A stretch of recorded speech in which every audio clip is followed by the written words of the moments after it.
जी इंतज़ार हैदरी, एक तो पहला सवाल बहुत ही होगा और बहुत पूछूंगा, आखिर इन्हें इस वक्त यानी पूरा साल गुजर गया, इलेक्शन के जो कवानीन हैं उनमें तरामीम लाने की क्यों ज़रूरत पेश आ गई? इंतज़ार। बहुत शुक्रिया बेलवी साहब, आपने प्रोग्राम में लिया। बुनियादी तौर पर वजह यह है कि ये एक आइनी कमेटी तश्कील दी गई थी और ये काफ़ी अरसे से काम कर रही थी। ऐसा नहीं था कि ये अभी रिसेंटली बनी और इसने काम शुरू किया।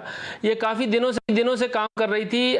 गुज़िश्ता दौर में यानी पाकिस्तान तहरीक इंसाफ के दौर में भी इलेक्शन इस्लाहात का मामला जो है वो ज़ेर बहस रहा था और 2018 के इलेक्शन के बाद सूरत हाल ऐसी बनी थी कि तमाम जमातें जो हैं वो इकट्ठी बैठ नहीं सकी थी और बाद में फिर तकरीबन 2 साल बाद ये ख्याल आया तमाम जमातों को कि हमें इलेक्शन इस्लाहात की तरफ जाना चाहिए। असद कैसर थे उस वक्त स्पीकर कौमी असम्बली, जब उन्होंने पहली दफ़ा ये इनिशिएटिव लिया था कि एक आइनी कमेटी उसी तर्ज की बनाई जाएगी जिस तरह से स्पीकर अयाज सादिक ने अपने दौर में एक आइनी कमेटी बनाई थी और उसके बाद फिर इलेक्शन एक्ट 2017 जो है वो मार्ज वजूद में आया था। उसमें जो खामियां रह गई हैं उन्हें बुनियादी तौर पर दूर करना था, लेकिन फिर बाद में ये हुआ कि तहरीक अदम एतमाद आ गई और कोलिशन गवर्नमेंट आ गई।